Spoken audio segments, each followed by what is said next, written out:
السلام عليكم ورحمة الله وبركاته. هردفتوتا channel مرو شايفي كسمتي أفنان أورو تيوب خنتاتن هندي خيسانو أرانتنا قبين تينيا أما درا سورات تينيا قديفني غافي بربادن نوافت دايسنين جنة توري أكسمتي غافي سن نوافت شوداف إسن غافي تيسن نفدي استني تورتن نتيمو تقوان بيزي تاني إسن الرا توري يجا هدو ديفا ميسنين جا أرانتنا قبي تينيا tagaafii san isiniif deebisuudhaaf qophoonee anaa fi ummu afnaan akkasumatti qophii teenya isiniif dhiyeessuuf isiniif dhiyaannee jirra. Akkam ilaalta? Assalaamu alaykum wa rahmatullahi wa barakaatuh. Hordoftoota fi kabajamtoota Marruu Show fi Afnaan Orotub irra qophiin teenya ta yeroo dheeraadhaaf footoo teenya gallakkisnee isiniif deebisuu dhabuu keenyaaf dhiifama guddaa isin gaafanna. Maalif abbaa afnaanitti qashoo busy waan ta'eef arraantana yeroo arkate isirii maruu isaatiif honoogame karaa qophii teenyaatti haadimnuun afeerraa teenya.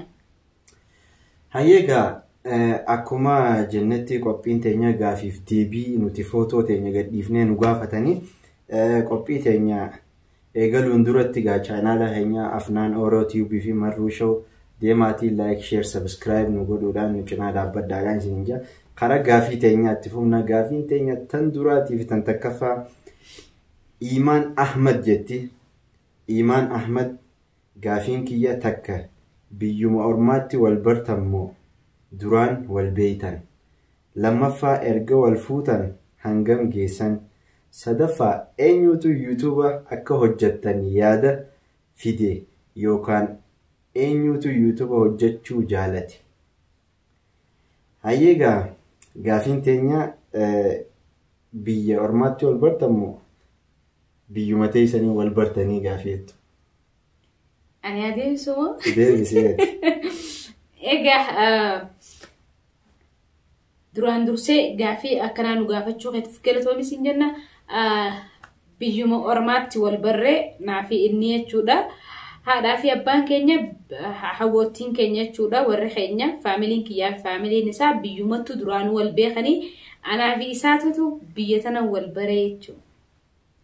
Hayya gaafiin teenya taran madaa eega wal fuutanii hangam takka geessanii tajettuudha.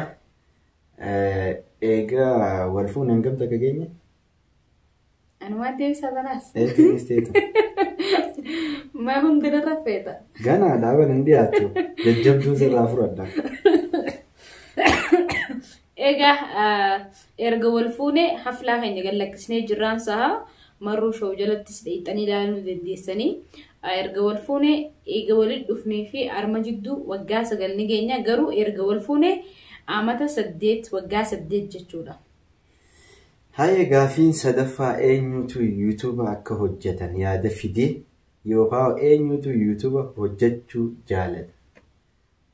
Suma kaatan.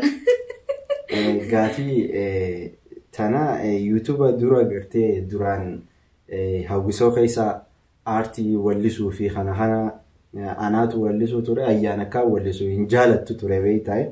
Maaliif waan hinaaftu jecha achirratti dhalaa hedduu nama badhaasa. Qaceellotti aartii saniimoo akka wallisu hin jaalattu. Sanirraan dhabbaan hiyyaasa akka wallisu san hin jaalanne. Akkasittiin eega akkas taate waaniin aartii tana jaaladhu jecha gama diraamaa hojjechuutti haa dhufnuu jee ayyaan mari'adhe. Ayyaan akkasitti yaada kiyyanarraa qeebaltee isiinis na waliin taatee waan kana hojjechuu eegallee. Kanaafuu anaa jechuudha. Gaafiin lammadaa subscribe show hajoo nama joo gaafiin qabu rabbiif jechaan isin jaaladha. Rabbiin jiruu keessan duniyaa fi akhiraa isiniif haa tolchuu. Aamiin Allahumma aamiin. Atiis akkasumatti obboleettii teenya yoo dhiira taates yoo dhalaa taates obboleessa keenya isiniif haa tolchuu. Isinis bakka jirtanitti ilmaan Oromoo hunda wal eebbisumaa wal cinaa jirra. Sadaffaa Maskaram Al-Rahbii tajettu dursa baay'een isin jaaladha naaf jiraadha anis gaafiin qaba. Takkaffaa gaafiin tiyyata takkaffaa iddoon dhaloota keessanii eessa? Lammaffaa akkamitti wal bartan eessatti? sadaffaa eenyutu dursa jaalala ofii ibsate jaalala ofii ibsate. Afuraffaa erga garaa gaa'ilaa seentan waggaa meeqa geessan.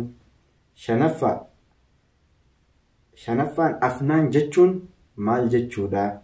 Gaafiin afuraffaa deebite na fakkaata. Erga garaa gaa'ilaa seentan waggaa meeqa geessan? Waggaa 8. Gaafiin takkaffaa iddoon dhaloota keessanii eessaa?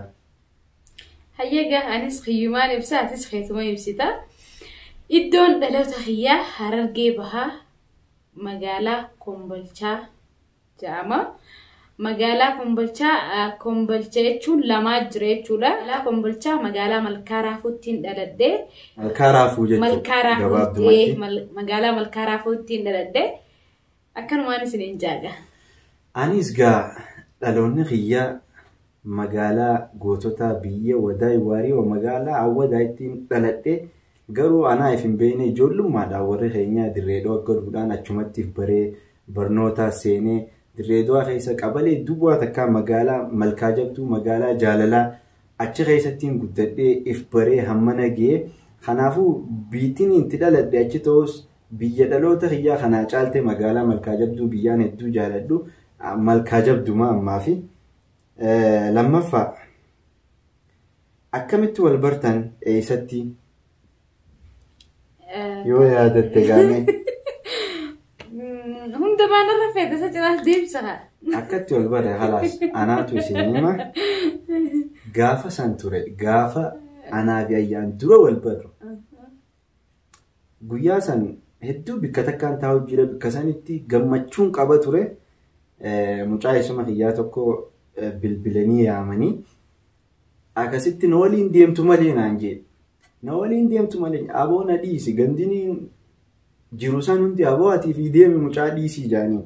Mucaan sababa gartee naafisii walitti dhufuu ta'u rabbiin isa godhe akkasitti dirqina fuudhee deeme dheeyne bikka isaan jiran san ayyaanfaa mana san dheeyne oduma teenyee haasoyinuu bakka ijaan gaakkanama wallallaalaa laafee yaani waluma laalleesiinis na laaltee anis numaan lallaala akkasumaa akkasitti boodarratti oduma haasoyinuu Safwaan jaambeeyte akkasitti duraanuu gaa namaa artistii ta'uu na beeyti Safwaan jechuun ati naan jedhe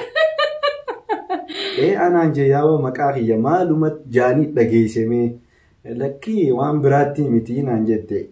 Shaarukhaan ta'uu isaatiin akkanatti nama akkasii dhalaan hundi akkanatti isumaan heerumettee dhuftee naan jette akkasumaan wayiin jibeen. Atumaan naan jette anumaan jeen akkasitti achumaan wal barreenaa fi ayyaanii sanumaanii ayyaanis gaafsan barachuu jaalatti. Anis barachuu waaniin ture jecha mana barnootaa san Safwaanii beekaa jaaniini sanumarraanii gizeen galeegaa akkasitti na bilbilte akkuma galeetti laasiin naa bilbile kasaman billaasiin naa bilbile akkasii egaa hafatteefu siidhiise anaa bilbileef ajennu miti isaan naa bilbile angaruu isiin naa bilbileen jee bilbille kiyya kana jettee akkasuma na fakkaate gabaa namata dheeraa ta'e jecha andagachuus ni mala isii naatu bilbileef haa jennu akkasii wal barre san booda guyyaa lammadaa torban jechuun biyya tana juma wal harkan beektaanii dalagannamu jum'aatti aanu wal agarre akkasitti walitti dhidhiyaannee footoo takka hojii kaane bakka namni gartee waan irraa gartee nama kana irraa qabamu takka jira dhugaa footoo san gizee hojii kaane booda gizeen galee footoo san guyyaa lammadaa ta'ee kanaa bilbilti anumaa footoo san laalu jiru naa bilbilte ayyaani bakka chumaanii gaa ni jiraame eegalame jechuudha. Gaafiin lammadaa akkasitti wal barree biyya ammoo biyya Yamanitti wal barre sadaffaa ammoo eenyutu dursa jaalala ofii ibsatee kana jaalattu isii ibsatee. Astaghfirullah. Kajibde wallah alaasinje. Kajibde wallah la daawwatu akka kajibin dhuguma jirti. Eenyu ibsatee dhugaa? Si. Akkam jeetiin ibsadde mee ona ibsadde. Footoo salaalteen na jette wallahi laazim footoon tun naa taatee jirti hedduu takkaan footoo sana jaaladhe eegumaan footoo sana arkeen si jaaladhe naan jedhe. Akkasii? Ala saayanaatu gaafatee haa ta'u silattuu dhalaan numan gaafattu dhiirumaan nama gaafata. Gaafiin afuraffaa erga garaa gaa'ilaa seentan waggaa kun kadeebi'ee jiru gaafii shanaffaa afnaan jechuun maal jechuudha? Maqaa mucayyoo tiyyaatii jechuudha. Afnaan jechuun maqaa quraana ayata quraanaa keessa jira. Ayata quraanaa san keessaan bikka afnaan jettu tana hedduu natti tolte. Afnaan jechuun akka gartee sheekottillee gaafadhe firii takkaa muka firii jannata keessaa akkasitti naa hiikanii akkasin natti toleetiin halas jannata tiyya mucayyoon tiyyaasi akkasin maqaa kana baasee fi kanumaa karaa gaafiitti aantutti finfinneen keenyaa hajuu gaafiin tiyya takkaffaa akkamitti wal bartan deebinee jira. Erga wal qaadhimtan waggaa meeqaffaa keessanii saniis amata 9 jennee deebisnee jira. Sadaffaa bikki dhaloota keessanii Oromiyaa kutaa kami? Deebi'ee jira. Kutaa Harargee Bahaatii gandaas gaddatti dhalannees deebisnee jira. Galatoomii gaafii teetii fi gaafiin itti aantu Hasnaa hajoo. Abu Afnaan dubartii yeroo deessu ni cinqamti. Yeroo ayyaan deessu akkam taati? In boosse moo wajjin cinqamte moo in boqotte moo mee yeroo san waan taate nuuf ibsii waan jedhu. Dhugaadhaa dubartiin gizee deessu hedduu gartee nama rakka hedduu biyya keessaafuu jirru tana keessatti biyyaa jaanii garaa nama beeqeessanii operaasiyoon nama godhanii gartee nama jarjaran beektaa. Saniin hedduu sawweenatti haa yaada jiru akka garaa baqeessan hin barbaadu ture. Akkasitti ne erganii niseen fiigaa dhaqe namichi waan akka ablee takka xiqqashoo takkan akkanne akkasittiin haa garaa baqeessuuf hin jeen lakkii garaa baqeessuuf miti naan jaanii akkasitti waa hunda naa ibsanii ammoo hedduu rakkata namni jaarsi hanqa jaartiin hafuura fudhattee gartee akkasitti dhalte. Wanni ni eegaa ture egaa yoom daltii rakkoon tiyya sanuma ture akkasitti gizee dhaltee hafuuraan fudhadhee hanqa duraa immoo dhugaa cinqameetiin ture hedduu cinqamee ture jaarsi numa cinqameetiin ture isiniin jaa. Karaa gaafii itti aantutti Arsitti Haajii maashaallah umrii nuuf dheeradhaa baay'ee isin jaalanna horaa arrii oliin filadhaa gaafii kiyya akkamitti ol bartan? Deebi'ee jira gaafii jenna. Deebi'ee jira. Rahmaa Haaruun an gaafii hin qabu garuu maashaallah tabaarakallah baay'ee wal fakkaatan. Rabbi fayyaa isiniif haa hannu. Amiin galatoomiyaatiis fayyaa si haa hannu bika jirtutti. Gaafiin itti aantu siifaa seeyfuu ta'ettu. Okay gaafiin qaba an gaafiin kiyya akkana jedha ayyaani moo afnaan caalaa jaalatta garuu gaafiin kun ulfaataadha yoo hin dandeenye dhiifama rakkoo hin qabu. Kanaafuu obboleettii tiyya dhugaa nin jaaladha isaan lachuu afnaanis bikkaan kan qabu ayyaanis bikkaan kan qabu isaan lachuu nin jaaladha garuu ammoo guyyaa afnaanin jaaladha ayyaanin jaaladha.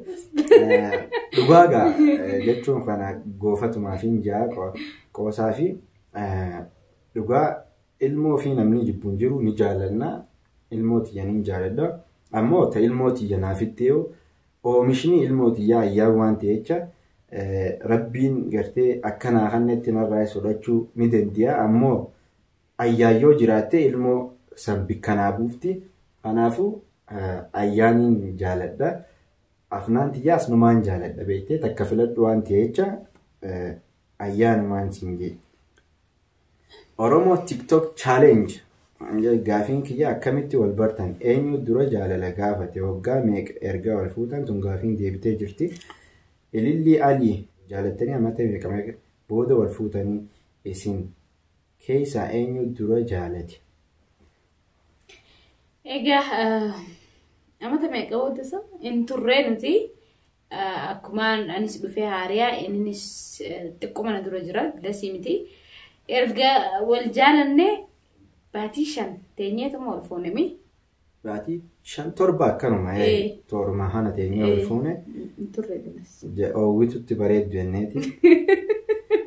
Asmaa Abdii teettu.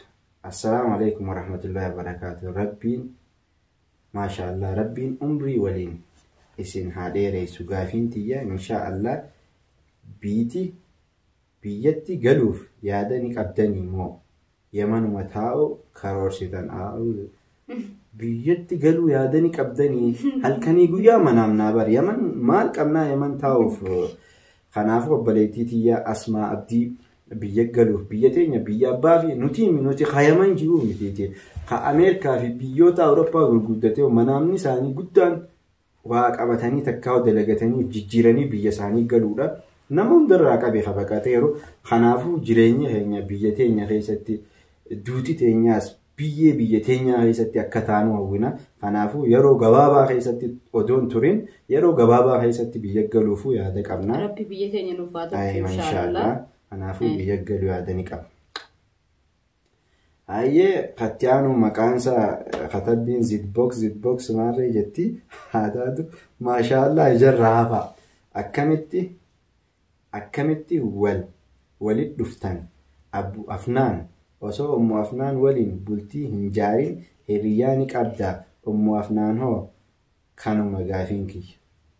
Ati deebi'eessan booda. Anigaa hiriyaa'u qabadee hin beeku. Akkumaan lafaa keetti jechuudha. Qaccummaa tiyyatti akkumaan lafaa ol keetti safwaanii wajjimaanii walii hidhaame hiriyaas qabadee hin beeku. Jaalallees qabadee hin beeku.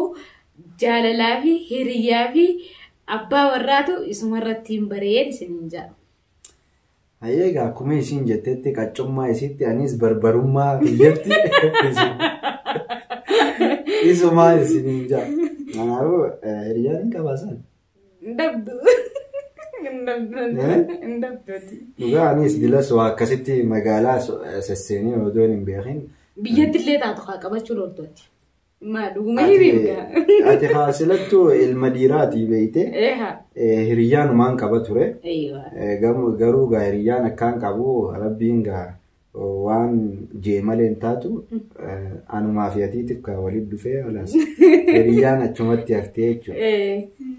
Gaafiin itti aantu Samiir Yafiqir Lij gaafiin kiyya bu'aan yuutuubii keessanii maali?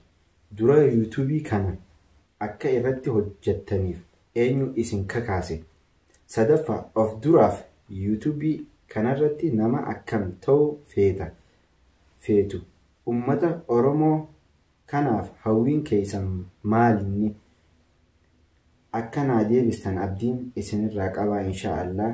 Asumaanuu jabaadhaa baay'ee isin boonna nuti baga keenya taatan silaa hinaaffaan duda nu koote osoo kana ormaa taatan nama akka kajaraa kana jaalat like itti roobsa.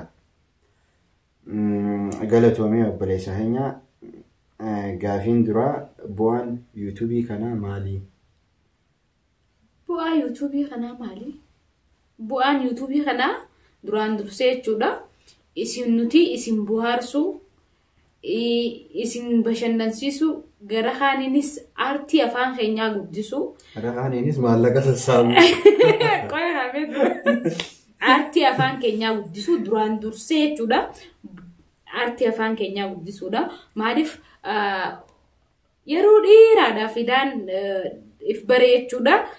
Afaan uummataan hordofna malee ni takkata afaan Oromoo yoo akka dhangaa takki immoo diraamaaf wannoorra dhufu kana yoo ta'e malee dila seellaalu jechuudha. YouTube irratti anarraa uummataadha. Amma gisee akkanatti wanni kun kakaasee bu'aa YouTube kanaatiin nu naqee aartii afaan keenyaa guddisu. Itti aansuudhaan immoo waa baay'ee irraa argatta, itti guddatta. Kanuma. Akkasuma yuutuubiin bareedaadha.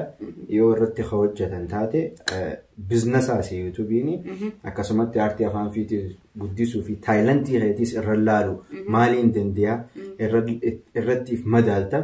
Yuutuubii nuti amma diraamaan eegalle garuu ammoo diraamaa booda ammaan tana qophii reaakshina piraankii adda addaa oduu adda addaatiin dhufnee taayilantii keenya laaluu barbaanna. Taayilantii irratti gartee nuti qaceellotti irratti gartee ifa garreetti hojjanna. Kanaafuu bikka taayilantii ta'eetiif laaltuu madrasaa taayilantii jechuu ni dandeenya, mana barnootaa taayilantii. Kanaafuu yuutuubiin waa hedduudha irraayis hojjettee itti ni faayidoota. Akkasiin isiniin jaa dura yuutuubii kan akka irratti hojjettuuf eenyutu isin kakaase? Dura gaa ana beeytee kagaa yuutuubii kana seene dura namni na kakaase yuutuubii kana akka hojjennu duraan warruma yuutuubii as keessa jiran kana irra guddaa dhufnee garee qabna ture akkuma aartii biyya tanaatti. Yaasiinis walitti dhufnee walitti ijaarannee ture. Habiib Waayyuu, Boneyyaa Jaboo, ijoollee biraatis gaata hedduu gana yuutuubiidhaan hin beekamin hedduutu jira. Isaan kana hundi walitti dhufnee turre. Garuu gaa nama keenya kun walitti dhufee waan takka irratti odoo walii gallee hojii takka irratti hin bobba'in namuu haaluma yerootiin adda faffaca'ee akkasin namuu yuutuubii eegalee Yaasiinis ka'ee yuutuubii eegalee namuu eegalee ammoo yuutuubii akkaan irratti hojjedhuuf kana kakaasee gartee akkaanan irratti hojjedhuuf gartee fedhii guddaa kana keessa uume pikchara isaa honnoo kan maasirratti agartan kana Boneyyaa Jaboo yookaan ammoo Jaafar Kaliil jedhama. Hedduu namaan chaanaalli isaatis colleedhaa caffee tiyuub chaanaalli isaatis asirra isiniif hin kaayaa. Nama cimaadha, nama hedduu ilmaan Oromootiif yaadu, nama hedduu gartee namni kun akka faayiduuf gartee bu'aa bahii guddaa gartee nama kanaaf hojjetu. Kanaafuu hedduu galatoomuu isaatu hedduu na kakaase. Gamanumaan gaa hedduudha warri biraatis warri gartee yuutuubii irratti akka nu gargaaranii cimnee gartee as geenyu warri nu taa'isee nama hedduudha. Maqaa isaanii kanneen ammoo guyyaa takka gaafii biraa irrattiin isinii dhiyeessa ammoo dura kana kakaase Boneyyaa Jabooti. Sadaffaa of duraa fi yuutuubii kanarratti nama akkam ta'uu feetu? Egaa yuutuubii kana bichaarratti osoo hin taane miidiyaalee gurguddaa miidiyaalee beekamoo irratti akka aartii guddoo takki immoo artistoota gurguddaa taanee beekamnee akkasitti miidiyaalee adda addaa miidiyaa gurguddoo irratti akka affeeramnee yaada keenyaa fi akka mijjalarraa kaanee ilaa hanqas geenye yaada garaa keenyaa Rabbii umrii nu dheeresse akka ibsannu hawwii qabnaa jechuudha. Haayee afraffaa uummata Oromoo kanaaf hoo hawwiin keessan maalii? Uummata Oromoo uummata Oromootiif hawwiin kiyya bilisummaadha. Guddaan kaniin hawwu uummatni Oromoo bilisoomee qabsoo amata 500 gootonni keenyaa fi hayyoonni keenya irra lafee irra cabee irra dhiigee irra hidhamee irra tumamee as ga'e kana bilisoomtee arguudha hawwiin kiyya guddaani. Sambooda gaawwanni hundi Oromoon qabeenyaan badhaadhu aartiidhaan badhaadhuun sambooda duraan dursee kaniin hawwuufan bilisummaadha inshaallah. Gaafiin itti aantu Burtukaan Muheddiin maashaallah baay'ee bareedduu umrii waliin dheeradhaa.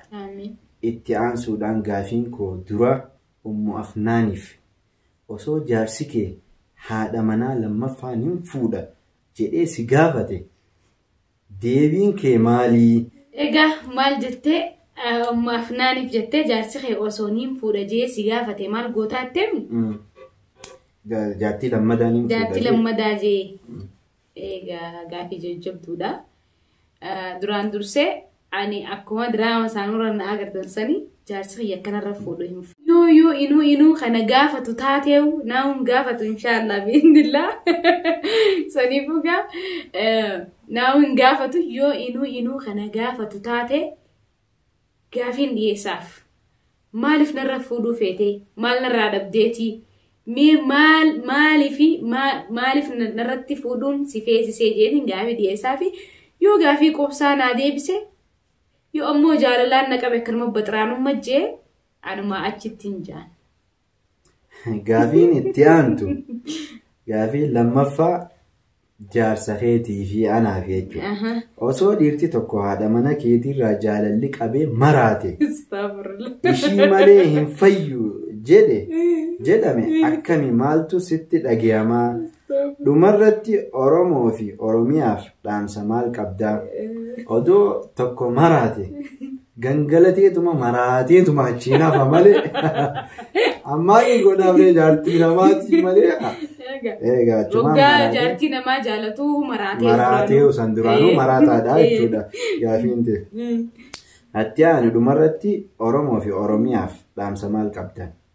Oromiyaa badhaadhinaan, Oromoo bilisummaadhaan, hojjechuudhaan, guddatanii gartee bikka ga'uudhaan, gartee qabsootti jiru tanaas hamileedhaan, jabinaan, tokkummaadhaan akkatti fufanii dhaamsi keenya kan Oromoof qabu. Khadiir Sa'iid Najoo dhiira wallisaadha. Khadiir Sa'iid shaggee wallaati yaas bayi sanii se wallinaa. Khadiir Sa'iid jaa gaafiin koo eenyutu dura gaafii jaalalaa dhiyeessee deebiteera? Umriin keessan meeqa osoo hin sobin naaf deebisa. Sadaffaa jireenya yoo fuudhaa fi heerumaa irratti tolamoo kophaatu tolaa kanuma gaafiin kiyyaa. Lama darana umriin keessan odoo hin sobin deebisaadha. Oduma hin sobin umriin keenya. Bakka sana gaa soo maaltu fide? Umrii teenya sobne nuufittiidha ammoo nurraa hir'isan. Saniifuu deebisaa deebisee. Umriin teenya ammaan tana umriin tiyya'anii akka mataa hiyyaatti amata 24. Amata 24 geesse? Maashaallah, maashaallah. Anaamu meeqaati seerube? Anaamu 17? Anis gaa umriin tiyyaa ammaan tana bara haariyaa as deemu kanarratti amata 28 seenuuf hin deema. Bara 1993 daladhee yoona namannees gaa waraqaa fideenis agarsiisa. Faayimaa sadaffaa jireenyi yoo fuudhaa fi heerumaa irra tolamoo kophaadhaatu tolaa. Kophaan gartee nuti gartee akka diina islaamaattu namni gizee fuudhee akka gartee odoon fuudhin akka irruutii gizee fuudhee guutamee akka jaamuuti. Saniifuu jireenyi keessaafuu biyya ambaa kana keessatti yoo gartee bultii ijaartee harka lamarra harka afur taatee akkasitti wal gargaartanii waliin jireenya kana achi fuftanii bareedaadha. Ammoo jiruun fuudhumaan tolti bultumaan gaariidhaan jaan akka yaada kiyyaatti. Gaafiin itti aantu dheeraa tiyuub jedha. Maashaallah rabbiin duniyaa fi akhiratti isin haa milkeessu. Amiin Allahumma amiin.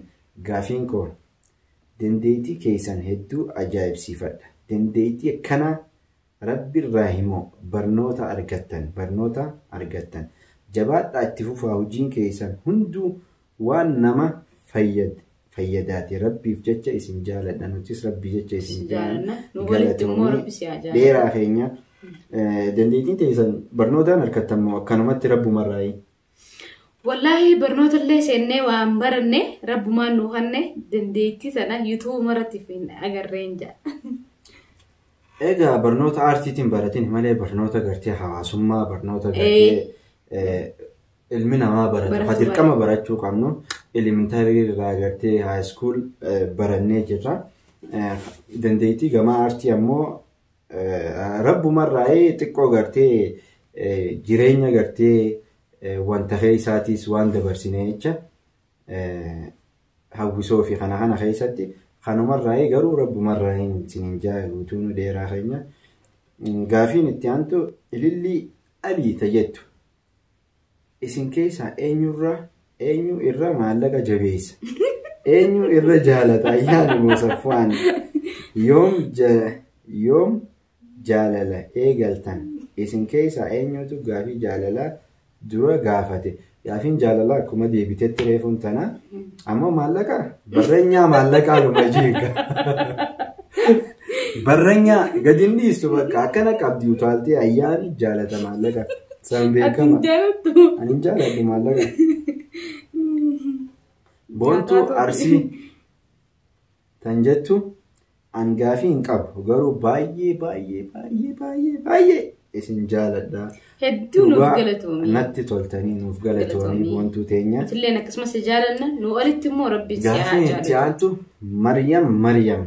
Okay, anilleen gaafiin koo jaalala dhugaa maal faa barbaachisa. Lammaffaa dursa eenyutu jaalate. Sadaffaa Oromiyaa keessaa bikka dhaloota keessanii hundi deebi'ee jirti. Tan deebiin yoo jiraate jaalalti dhugaa maal fa'aadha? Jaalalti dhugaa amantummaadha. Kijibuu dhabuu. Dhugaa walitti himanii wajjin jiraachuudha. Wal shakkuu dhabuudha. Kanuma jaalalti dhugaa kan. Sanyii Jawar Rabbii waliin isin haa tursiisu. Umrii arraageessaa humna akka kanniisaa du'aa'ii isiniif qaba malee gaafii hin qabu. Isin jaaladhaa si jaaladhaa galatoomii Sanyii Jawar Muhammadiin si'aawu. Tigist Arsii Roobee biyyi keessan eessa akkamiin wal bartan? Yeroo ammaa kana maal jirtu? Hojiin keessan maalii? Egaa kun gubbaa kun hundinuu deebi'ee jira. Hojii keessanii yoo ka'ettu taate hojiin teenya ammaaf wanni irra jirru YouTube's ni hojjennaa, hojii dhuunfaanis ni hojjennaa. Kanuma. Egaa hojiin keenya gartee YouTube's yeroo gartee firii taanetti YouTube kana hojjenna. Yeroo taan ammoo hojii dhaabbataa dandeessee hojii dhaabbataa qabnaa. Akkuma ilma namaa haanitti ganama irriibaa haanee fuula dhiqannee bobbaanee gallafamna. Akkasi. Ummu Khaalid teettu gaafii hin qabu garuu baay'ee natti toltu. Wajjin horaa bulaa. Jaalalli keessan akkanumatti itti haafufuu qaaliiwwan tun isin argin nyaati samtuun isin argin obboleettii yaa qaalii bikka jirtutti mittiin si haa argin. Ummu Rayyaan teettu assalaamu alaikum ummu Afnaan inda Abu Afnaan galatoomaa gaafiin qabaa isin akkamitti wal bartan? Lammaffaa eenyutu dura gaafii jaalalaa dhiyeesseef deebitee jirti. Ummu Rayyaan viidiyoo keenya irratti ni agartee hedduu galatoomii. Gaafiin teenya tatti aantu artistii keenya jaalatamaa fi kabajamaa Rastaa Shaw gaafiin qabu maashaallah walitti isin haa urgeessu. Amiin. Qofaan jaajee galatoomii obboleessa kiyyaa saahiba kiyya qaalii artist Ramadaan nuuf jiraadhu. An sanyii Hacaaluu Hundeessaa hunduma caalaa nagaan sin yaa ta'u. Gaafiin kiyya takka biyya moo bikka jirtan wal bartan? Eenyu baay'ee obsa qaba. Osoo akka tasaa ta'e ayyaanii fi obboleettiin kee iddoo tokkotti kufan eenyu dura kaaste? Ati hoo osoo Safwaanii fi obboleettiin isaa iddoo tokkotti kufan eenyu dura kaaftaa?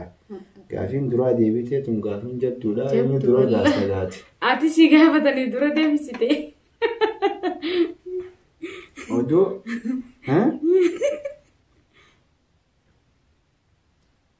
ayyaanii fi obboleettiin eenyu dura eenyu obsa qabaarraa eegale? Dura eenyu obsa qaba? Obsa wallaahi namni obsa qabu ana akkasumas sobni haaraame namni obsa qabu ana. Obsa akka xiyyaa qabu hin jiru. Garuu ammoo gizee insii bira dhufeen obsa dhaba na aarsite hedduu sanumaan. Ammoo magaalaa yoo gaafatte hiriyoota hunda biratti obsa naa qaba. Kanaafuu siyaasaatu si qaba. Oduu iddoo tokkotti kufan eenyu dura haasta? Safwaanii fi obboleettiin jedhe. Obboleettii yaa Safwaan moo? Safwaanii fi dura keetaa? Obboleessa keetii fi Safwaan yoo iddoo tokko kufan eenyu dura haasta? Wayyoo gaafiin tun jajjabduudha waan na gaafatan. Eenyu dura haasta? Ya Allah harka mirgaa harka bitaa akkanumatti nama kaasa jaallachuu. Akkanuma? Akka bira iddoo takka yoo kufan Safwaan qabuudhaaf obboleessa kiyya kan hin wajji daladde. Obboleessa kiyya qabuudhaaf abbaa warra kiyyaati. Ka obboleessa kiyya daran naaf ta'u jechuudha. Gaafiin tunni ulfaatti hedduu ulfaatti jechuudha. Wallaahi isaan lachuu ija bitaa ija mirgaati. Garuu yoo keessa achi laalle mee maaliin jaaga? isin firmaa yana aarsu deemtanii. Halas dabaree kastaate gaafii tana gaafiitti aantutti dabarraa iddoo irratti rakkachuun feesisu. Alhamdulillah san gaafuma kufne lallawa. Khadija abbaa miika kheetu. Maasha Allah ijarraa hafa jedhe gaafii qabata kaffa isin lamaan keessa eenyutu dura ariifatee dubbata. Lammaffaa yeroo walloltan eenyutu dhiifama gaafata. Dafee sadaffaa eenyutu shakkii baay'ataa isin lamaan keessa. Eenyu ariifata sila? Maalitti ariifachuu? Jechuun ariifachuu jechuunis eenyu dura lolaa? Eenyutu dura dubbii darbataa haayaan eenyu dura? Dhalumaami beekamaa dubbii guddatu. Waan dhadhaluma irratti hin fiddaa. Atuma lammaffaa yeroo walloltan eenyutu dhiifama gaafataa sanii sana. Isin dhiifamaa namaan hin jettu waan kaan gara galcheessu sabu. Eenyutu shakkii baay'ataa. Teetuma tumandi. Akkam. Annisiin shakkaa? Jechuun shakkii ni baay'ata. Dhala akkuma dhalaattu. Yoo namaa hojii xiqqoo eenyu waansa. Yoon akka hanqaan akkana godhu adilana jechuudha. Akkana utaalte waan fayyafaa lallaatii isin anammoo takkaa telefoona asiitu akkana fuudheen tuqu dhugaa isiidha sanaafu.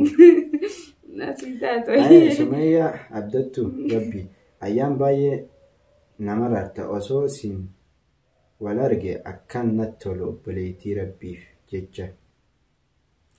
Egaa galatoomii inshaallah bi'idhnillah Oromiyaa balloo keessa wal agarrajeetiin abdii qaba inshaallah bi'idhnillah baay'eetis natti tolta hedduu galatoomii komentiin teetis. Sabboontu Oromoo booharsituu sammuu jabaadhaa gaafiin qabu yaada jechuudha garuu maashaallah bu'aafnaan yoon argu obboleessa koo kaniin lubbuu dhabuuf tokko natti fakkaata yooniif piraankii isarratti dalagamu natti hin toluun.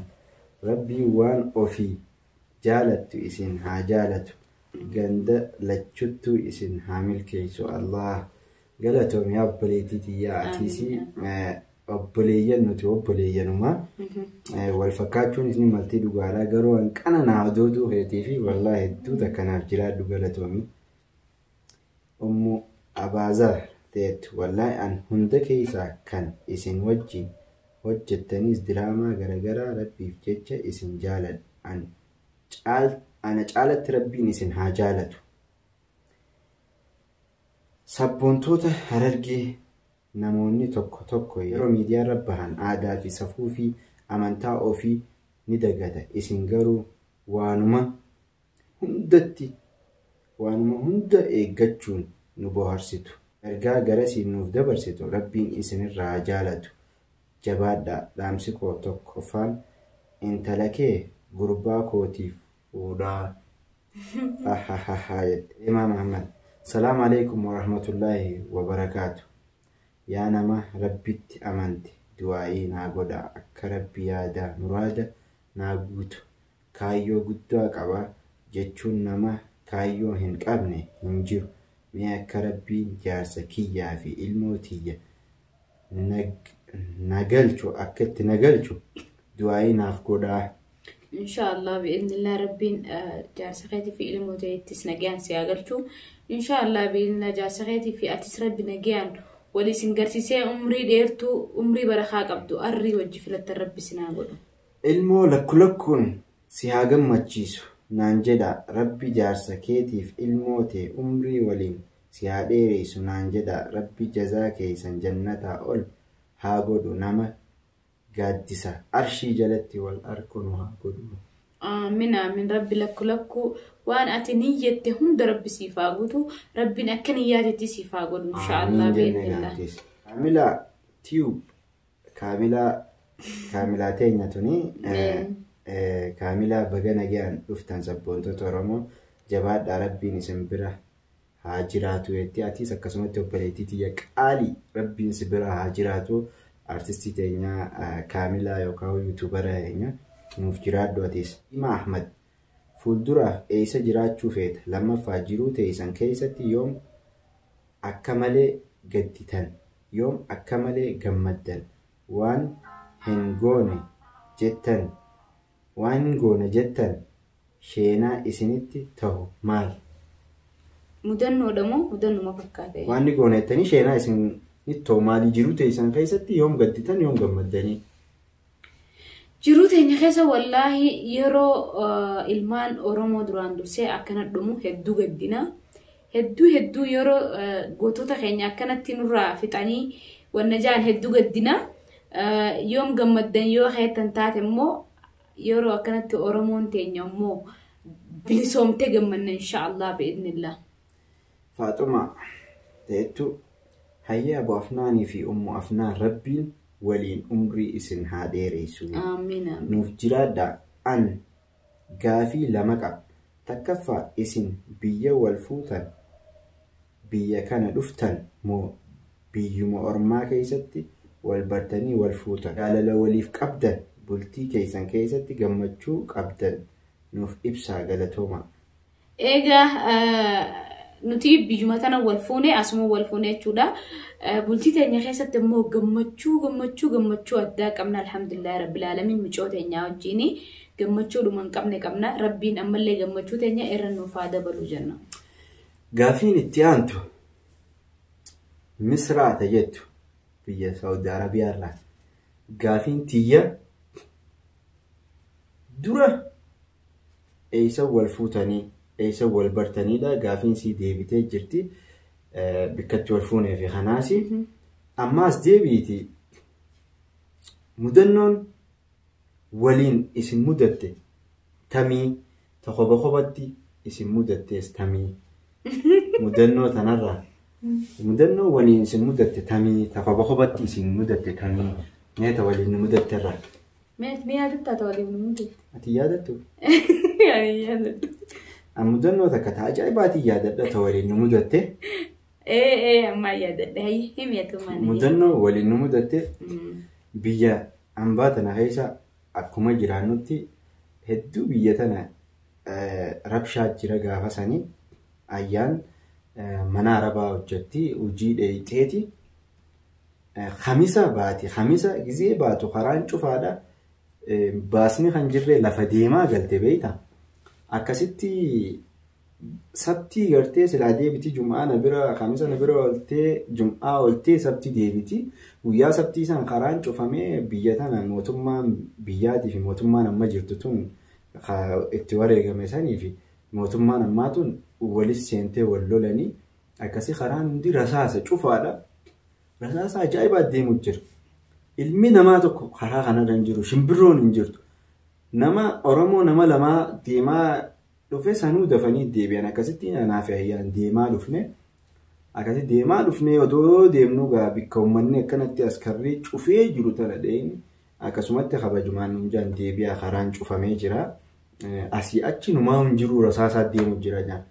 Akkasiin nasiiba gaddeebuu jira beektee waggaa gaddeebinu makiinaan gartee garee taaniitii fi garee taanii gareen taan as teessee mishigii qabattee otoo taa'u jirtu gareen taan itti makiinaan dhuftee uummanni warra wal qubaan qabuun si'a eeguma wal bira ga'anii rasaasa walitti kun makiinaa akkana garagalchee rasaasa walitti eegalan. Gareen taanas jirti nuti as lamaan kana jidduu jirra nuti. Rasaasni akkasitti ulaa takkaa jira. Ayyaan ulaa san qabdee dhodhooyite beektaa?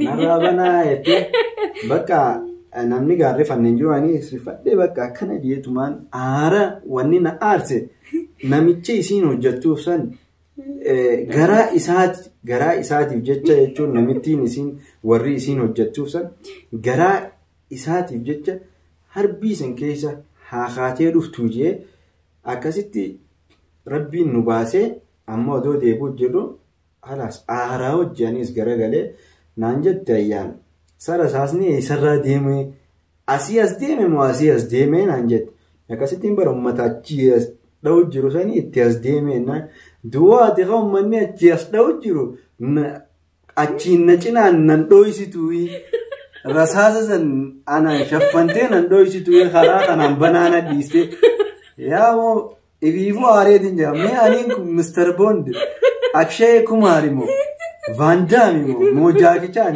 khani jechuun bakka fiilmiin tumaasan na yaadachiiste akkana bakka narraa isteenarraa rasaasan bakka mudannoo na mudate tana achuma sarasaas akkamittiin eeysaan qubaan qabaa achi wal lolaa deemnee bakka mudannoon ajaa'ibatti na mudatte waliin tana mariyaa. Mudannoon waliin mudatte tana takkammoo yaadattu tamisa? Beeni gaazexaa biraa qofatti.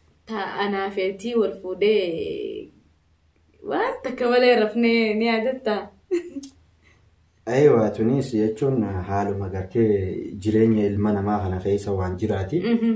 Naafi ayyaan gaafa walitti dhufne wallaahi waa takkan qabnu jaalaluma walii qabnu malee garuu jaalala qabnaa beekaa. Jaalaltii qabeenya caalu beekte waa takkan qabnu wal fuunee jirra. Akkasitti ani qayeetiin du'aa godhadhe wallaahi.